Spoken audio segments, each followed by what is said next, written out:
штэ надаа.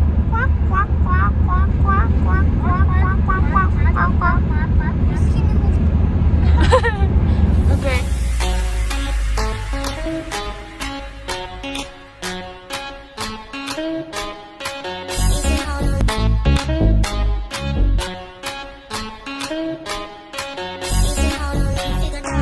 Хай, YT-ний солонгой байна. Одоо энэ удаагаар миний бичлэг дээр тавтай морил. Би өөрийнхөө бичлэгээр ямар сэдв сонгосон бэ гэхэд би өөрийнхөө сургуулийн талаар хальт товч ярихыг хичээсэн байгаа. Тэгээд би яг нэг газараа зогсоод ингээд зүгээр яриаггүй ингээд хальт влог маягаар хийх хичээсэн. Даанч тэгээд яг тийм гоё влог шиг гоё болсонгүй. Тэгээд та админ гоё сонирхсан юм байвал асуугаад тэгээд гоё. Та миний бичлэгийг үзээрэй. Энэ төл биш согана. Энэ төл юм уу? Яа.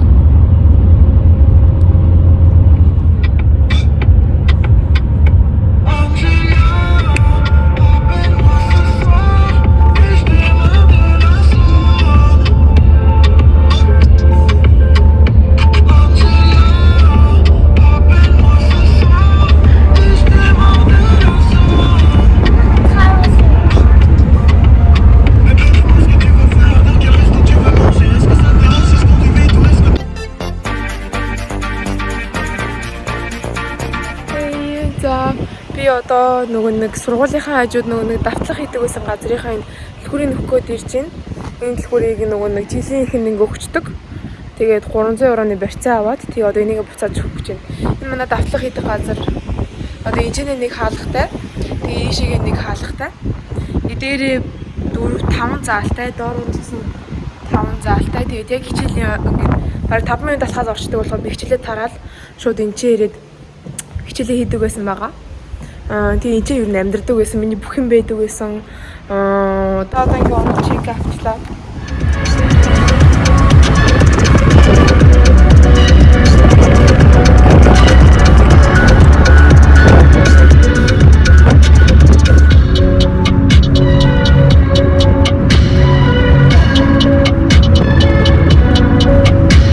За энэ манай сургуулийн номын сан энэ энэ чинь ингээд орж хилээдэг. Номын сан орой 11 онгод өглөө 7:30 байгаа. Тэгээ одоо ийшээгээ ингээд явангууд хичээлийн танхимнууд болоод ирнэ. Тэгээ цаашаага гонц байгаа. Манай сургууль энэ ч дандаа ангаахын хүмүүсд нь дээдлийн курсын оюутнууд байдаг. Тэрнээс бол яг эхний курсны оюутнууд бол ганцхан эхний курсын оюутнууд дандаа ангаахын байгаа.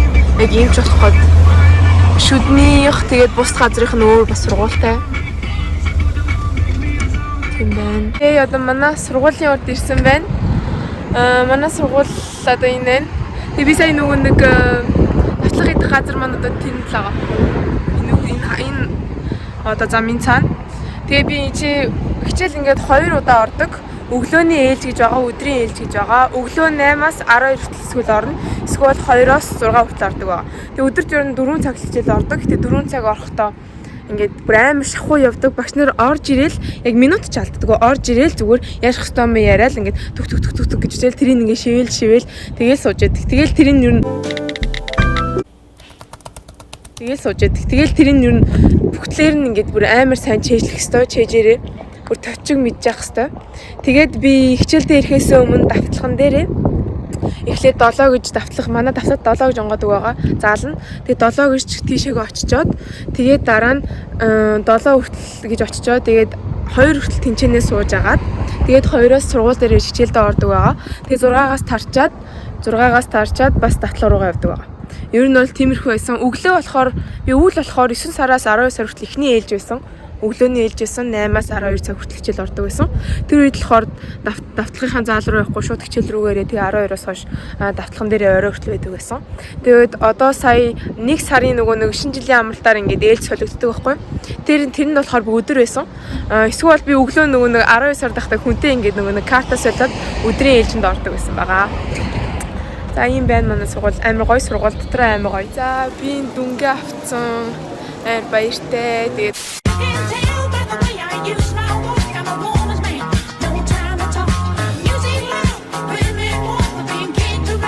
Маргааш өдөр нь одоо дэлгүүрсгээ явж найзтайгаа.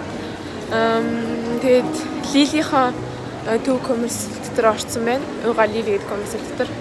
Тэгээд эндээс би нэг гутал авах гад ер нь дэлгүүрсгээд орж ирж байна.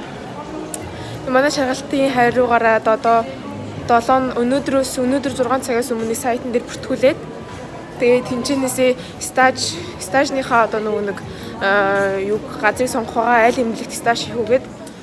За би дэлгүүрээс дуусчаад найзандаа ирсэн байна. Тэгээд сая ярьжсэн юм үргэлжлүүлэх юм бол манайх 9 сараас ахуулаад 9 сард ер нь 3200-аас 3500 хүүхэд анагаахын 1-р курс авдаг байгаа. Тэгээд тэрэндээ орохын тулд бас 10 жилдээ BAC S эсвэл ES ч гэсэн ер нь бол ямар ч хамаагүй хүүхэд ер нь авдаг. Диплом 10 жилийнхэн дипломыг авсан бол гэхдээ хүүхд яг өөрөө хүүхд ингэж чадаад сурах юм бол ер нь болно гэд авдаг байгаа. Тэгээд 3300-аас 1500 хүүхд авчаад 12 сард нэг том шалгалт авдаг. Жилд 2хан том шалгалт авдаг. 12 сард нэг, тэгээд 5 сарын сүүлээр нэг. Тэгээд 12 сарын шалгалтаар сүүлд орсон 15% хүүхдийг одоо шууд сургуулиас гаргадаг байгаа. Өөр сургуульд ор гээд шууд сургуулиас гаргадаг. Тэгээд тэр 15% явсны дараа зарим хүүхдүүд дундаас нь бас бойлж болдог. Тэгээд 5 сар дахиад нэг том шалгалт авдаг. Тэгээд тэр хоёр шалгалтынхаа ер нь нийлбэр дүнгээр яг сүүлчийн одоо эцсийн дүнгийг гаргадаг байгаа. Тэгээд ер нь бол би сая 5 сард бол 12 хичээл дээр шалгалт өгсөн. 12 сард болохоор би чинь нэг 8-9 хичээл дээр шалгалт өгсөн баха. Яг л нэг 11 сараас ахуулаад мэрэгжлийн хичээлүүд ороо явцдаг. Одоо шүдний мэрэгжил, эмчих, тэгээд нэг эрх баригч, кинезид, тэгээд фармаси гээд мэрэгжлийн хичээлүүд нь ороод явгад хичээл нэмэгдээд. Тэгээ би шүдний эмчийн мэрэгжлийн хичээлийг үзээд. Гэтэ эмчих нь бараг үзээгүй явал шүднийхээ эмчийг аюу төлхөө үзээд. Тэгээ шалгалтаа өгсөн. Тэгээд манай шалгалт яг энэ хоттой болдоггүй, өөр нэг хотод болдог. Эндээс нэг трен сууж явдаг, галт тэрэгэн суугаад нэг 30-40 минут явдаг.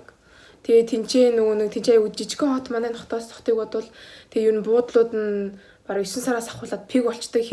Яг өдрийн хэдэн шалгалтаа өгчих юм бол тэрнээс нь ахуулаад ер нь буудлууд нь пиг дүүрчдэг байгаа.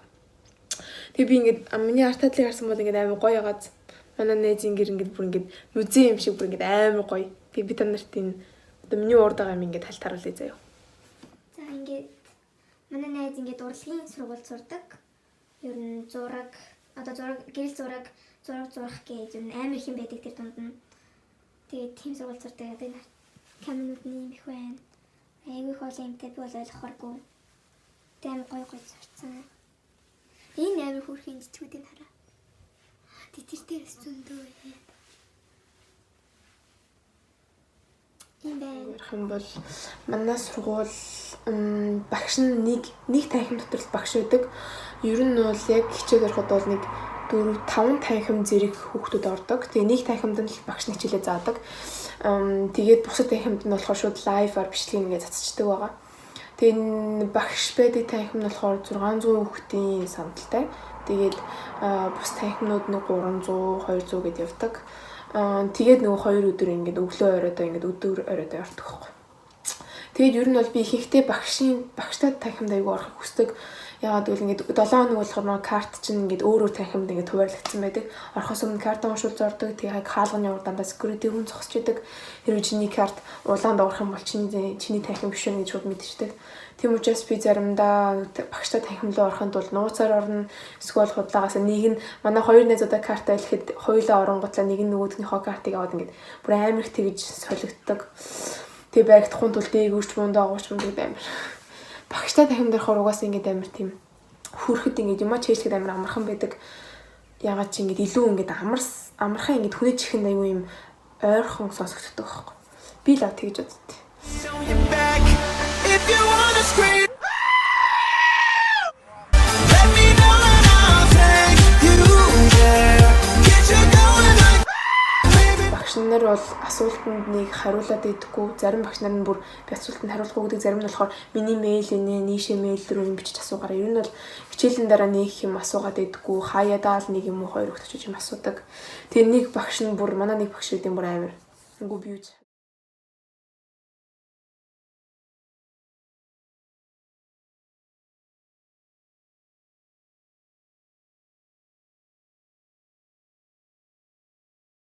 Тэрний нөгөө давтлага гэд ярьсан шүү дээ тий.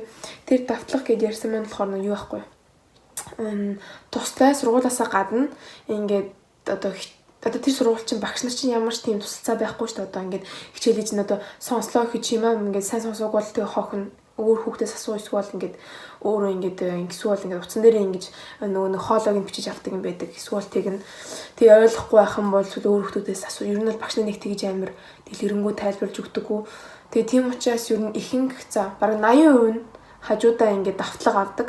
Тэрний юу ихлээр одоо ингээд мөнгө төлж 3-4 янзын тийм өөр давтлагын газар байдаг. Минийх чинь жилийн 1900 тэр хавцаа.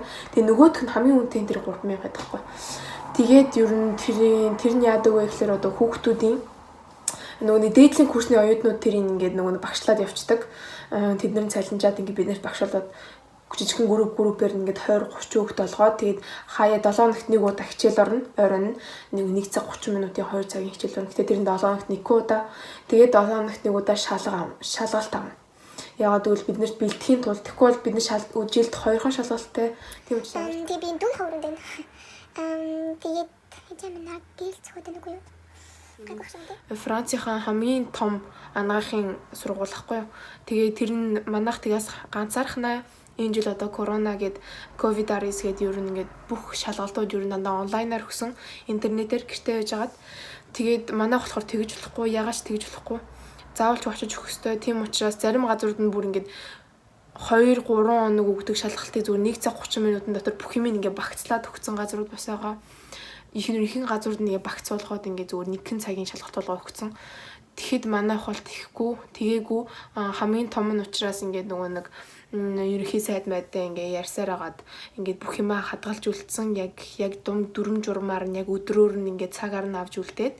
Гэтэ хамгийн гол нь хүүхдүүд орохдоо ингээд аюу их хуваарлалтаа орсон. Одоо уг нь бол нэг хаалгаар ингээд бүрхгээл орчдөг байхгүй амар. Тэгэхгүй одоо болохоор ингээд дандаа нэг нарийнхаа хаалгаар ингээд одоо яг энэ танхимынхаа нүгээр орно, эднэр ингэж орно. Тэгээд суудлаасаа нэгч босхгүй өдрийн хоолой ч гэсэн суудал дээрээ эдэн тэр нойлрох юм бол ингээд асууж яж явна. Тийм байсан. Тэгээд анх удаа тийм шалгалт өгсөн гэд манайх зурагтаар гарсан. Тэгээд тэрний бичлэгийг бас оруулъя. Les étudiants sont installés dans les 3 grandes salles de Gaillan Expo. Peu avant 10 heures, les sujets leur sont distribués. C'est une longue journée qui commence. Bien, vous pouvez vous asseoir, l'épreuve commence. Францда анагаахын анхны эхний жил нь аюу хэцүү гэдгээр амар алдартай байдаг. Өмнө жил 9 сард яг анагаахын 1-р курсын оюутнуудын кино гарч ирсэн. Тэгээд тэрэн дээр ямар хэцүү байдаг гэдэг тэр талаар нэрслэг бид киног үзег байгаа. C'est une année difficile. Pour ceux qui n'ont pas eu de mention au bac S, vos chances sont de 2%. Tu connais la différence entre un étudiant en médecine et un étudiant en prépa? Le demandeur d'apprendre le bottin par cœur. L'étudiant en prépa, il te demandera pourquoi. Et l'étudiant en médecine, pour quand. 2 heures d'une matière difficile et le soir, on fait des annales jusqu'à ce qu'on soit cuit. À ce rythme-là, c'est jouable. T'as dit quoi? Vous avez 15 jours pour tout donner, 15 jours pour tout revoir. C'est à Caros que ça se joue. Le mieux, c'est de faire des annales, franchement. La phosphoglucomutase. Non mais sérieux? 3 heures pour répondre à 72 questions avec 5 réponses au choix. Ça fait environ 2 minutes par question. Donc à ce rythme-là, c'est impossible de réfléchir. Soit on répond par réflexe reptilien, soit au hasard. Donc je pense que les meilleurs, enfin ceux qui deviendront médecins, se rapprochent plus du reptile. Trop de retard, c'est mort. Vous pouvez prendre connaissance du sujet de l'examen.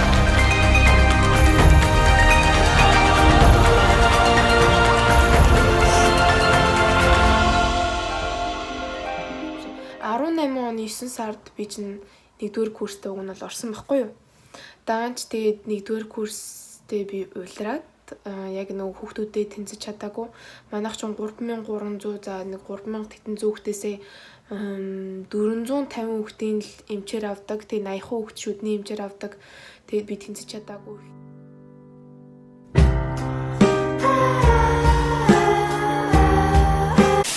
Тэгээд би тэнцэж чадаагүй. Эхний жилдээ би яг хоёр нөгөө нэг шалгалтынхаа нийтж дүнээрээ би 900 хэд бараг 1000 чагсан. Тийм учраас тэгээд тэнцэж чадаагүй. Тэгээд яг би өөр юм сонгож болох байсан л та одоо жишээлбэл их барих ч юм уу эсвэл тэр нөгөө нэг аптекийн одоо хүн одоо им ингэж хайдаг хүнээр явж болох байсан. Тааж миний сонирхож байсан юм биш байсан болохоор би тэгэж уйларыг гэж одоо тэгээд уйларсан. Тэгээд ер нь болохоор би ингээд амар ер нь гайг байх гэж ер нь анх орж исэн бүр ингээд тийм амар хэцүү гэж бодоогүй ямар ч төсөөлөл байгаагүй тийм мэдлэггүй орцсон болохоор би амар тэгсэн байх гэж бодож яагаад бол ингээд таньдаг хүн нэг ч байгаагүй тэгээд ингээд асуугаад явах тэгсэн чинь ингээд асуугаад одоо ингээд туслахаар одоо хичээл нь ингэж явд юм аа ингэж чи ингэж хиймэ гэсэн байгаагүй тэгээд жоохон цаг алдсан яаж хичээлээ хийх үү гэд энэ нүг арга барилаа олох гэсээр идэл тэгсэн сарангүй баг 10 сар болсон. Тэнгуут л ингээд амар хуцгалчихж байгаа байхгүй. Тэгэл өрөндөө хийгээлсэн тэгэл тэнцэж чадаагүй тэгэл амар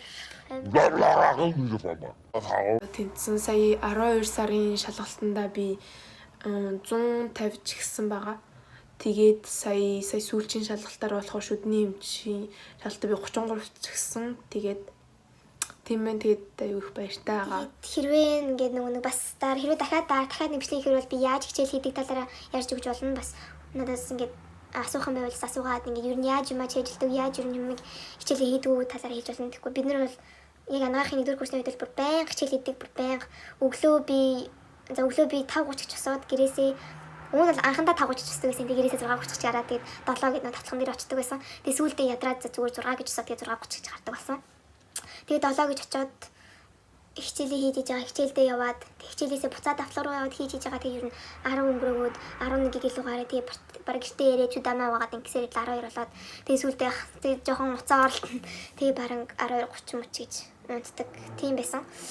Тэгээд өвлийн үеуд амар хэцүү нөгөө аймаг амархан нар жаргачдаг болохоор амар хэцүү байсан. Тэгээд нэг талаа дэлгэрэнгүй ер нь гэж яаж хэлэх вэ? Би хэлж өгч болно. Бас хүн хүний байрлал нөгөө хүн хүний хичээлээ их нөгөө юм чи өөр юм чинь бас өөр хүмүүсийнхаа зарцуулбал бас сонирхолтой байж магадгүй. Одоо тэнцүү хүүхдүүд нь одоо юу стаж хийдэг, дадлага хийдэг эмнэлэг дээр. Тэгээд ихээр орсон хүүхдүүд нь өөрсдөө эмнэлгээ сонгодог. Тэгээд юу яг ямар постн дээр ямар постны одоо нөгөө сүлгчээр дадлага гэсэн үг байхгүй. Тэгээд сүлгчээр баймаар ингэдэг сонгодог байхгүй. Тэгээд тэрийгээ сонгоод уг нь бол 1 сарын дадлага багцаас даанч жил нөгөө ковид гээд 3-7 хоног болгоцсон. Тэгээд одоо би нөгөө шүдний эмч гэдгээр сонгоцсон учраас шүдний эмчийнхаа одоо нөгөө материал ингээ хувьт одоо нөгөө багчнууд гэдэг байхгүй юу одоо дараа жилээс би ингээ шүдмүүд ингээ шууд практик дээр гарах учраас багчнууд тэдний ингээ одоо худалдаж авах хэрэгтэй. Тэгээд тэр нь нийтдээ 1800 900 болно. Тэгээд тэрийг худалдаж авах хэрэгтэй, хувцсыг худалдаж авах хэрэгтэй. Тэгээд тэрнээс гаднаас өөрсдөө нөгөө нэг байрлагын төлөвөөс авах хэрэгтэй юмнууд байгаа. Тэгээд тэдний бас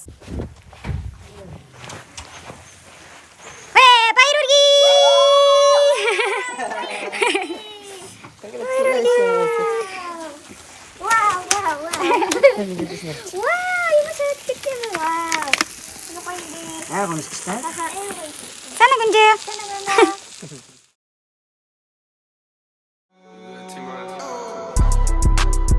Meet me at the London.